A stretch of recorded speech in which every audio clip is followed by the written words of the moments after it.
안녕하세요, 신작가입니다. 일본에서는 여러 가지 성과 관련된 문제들이 그 어떤 나라보다도 많이 일어나는 것 같습니다. 그 가운데서 레전드라고 불리는 사건들도 있는데 최근 레전드 사건이 또 발생했습니다.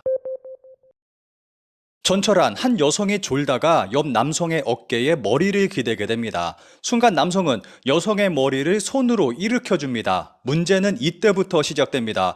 여성은 잠에서 깨더니 갑자기 남성에게 지금 만졌죠? 라고 말합니다. 남성은 상황을 설명하지만 여성은 믿지 않고 주변 사람들이 관심을 갖기 시작합니다. 남성은 말이 안 통하자 자리를 뜨려고 합니다. 그러자 주변 사람들이 그를 잡고 움직이지 못하게 합니다. 남성은 여성에게 거짓말하지 말라고 소리치지만 남성은 이미 가해자가 되어 있습니다.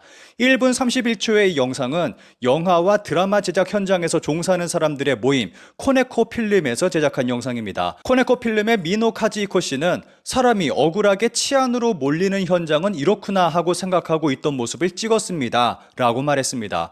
이 영상은 2개월 만에 조회수 690만 회를 돌파할 정도로 일본 내에서 크게 화제가 됐습니다. 2022년 데이터에 의하면 일본에서 치안이 가장 많이 발생한 곳이 전철 안입니다. 42.1%나 되는 치안이 전철 안에서 발생했습니다. 길에서는 20.5%, 상업시설에서는 14.4%로 집계됐습니다. 이렇게 많은 치안이 전철 안에서 발생하다 보니까 남성의 행동을 의심하는 여성도 늘어났고 앞에 영상에서처럼 무고한 사람이 가해자로 몰리는 상황도 발생하고 있습니다.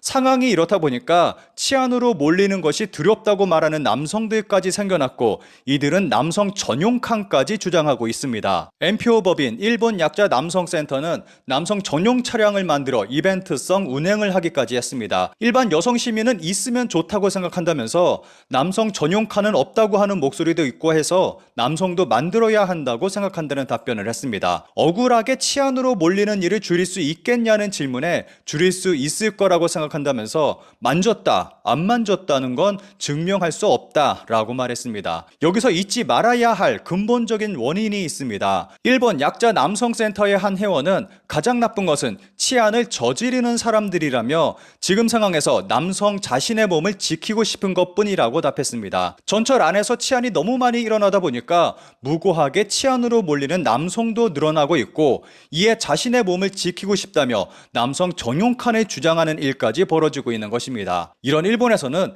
상상을 초월하는 성범죄가 벌어지기도 하는데 최근 레전드 사건이 터졌습니다. 2015년 일본 효교현에서 좁은 배수구에 들어갔던 남성이 체포되는 일이 있었습니다. 세계적으로 명성을 알렸던 전설의 배수구 남자입니다. 당시 남성의 범행은 첫 번째가 아니었습니다. 같은 범행으로 두 번째 체포를 당한 것입니다. 남성은 여성의 치마 속을 들여다보기 위해서 무려 5시간이나 좁은 배수구 안에 들어가 있었습니다. 배수구남이 처음 배수구에 들어간 것은 중학교 시절로 거슬러 올라갑니다. 그는 처음 배수구에 숨어 있다가 얼굴을 내밀며 행위를 놀라게 할 목적으로 배수구에 들어갔다고 합니다. 이렇게 보면 조금은 괴짜 중학생 정도로 볼 수 있을 것입니다. 그런데 문제는 그가 배수구 안에서 우연히 여성의 속옷을 보게 된 것입니다. 경찰 조사에 따르면 사춘기 시절 겪은 이 일이 계기가 돼서 배수구에서 여성을 훔쳐보는 성적 취향이 생겼다고 합니다. 배수구남의 행동은 점점 심해져서 연간 80회 정도 배수구에 들어갈 정도였고 점점 치밀한 계획을 세워 배수구에 들어갈 시기와 장소 등을 고민하게 됩니다. 그는 비 오는 날이나 추운 날은 피했고 여대생 등 젊은 여성이 많은 장소를 물색해 비교적 인적이 뜸한 새벽 시간대만 골라 배수구에 들어간다는 규칙을 세우게 됩니다.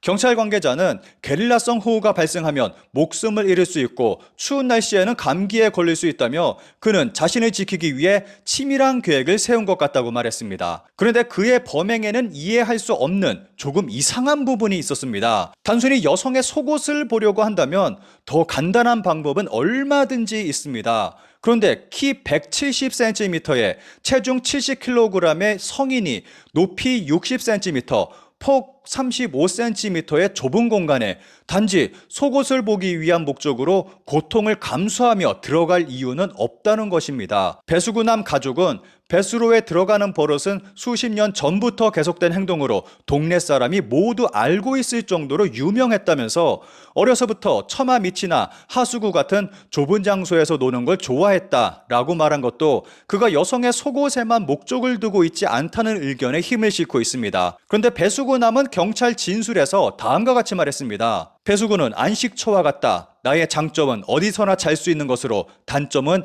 배수구에 들어가는 것이다. 배수구에 들어가면 흥분을 멈출 수 없다. 그리고 다시 태어나면 길이 되고 싶다. 라는 명언을 남기기도 했습니다. 여기서 일본의 범죄율을 살펴볼 필요도 있을 것 같습니다. 최근 나온 기사의 일부를 살펴보겠습니다. 일반적으로 성범죄에는 재범이 많은 이미지가 있지만 실제로는 재범률이 그리 높지 않다고 한다. 성범죄에 정통한 하라다 타카유키 츠쿠바대 교수의 치안 외래 성범죄와 싸우는 과학에 따르면 재범률은 5% 정도에 그친다고 한다. 다만 성범죄 전체에 비해 치안이나 몰래카메라 재범률은 높다. 법무종합연구소의 통계에 의하면 그 동종 재범률은 보호관찰 첨부 집행유예자는 치안이 36.9%, 도찰이 25%, 출소 수용자로는 치안이 49.7%, 도찰이 42.9%. 하라다 씨는 저서에서 동종 범죄만을 반복하고 있는 사람이 많은 것이 특징이라고 지적한다. 이런 통계에 의하면 배수구남은 도찰에 해당해서 재범률이 높은 분류에 들어간다는 특징도 있습니다. 이후 배수구남은 잘못된 행동을 고치기 위해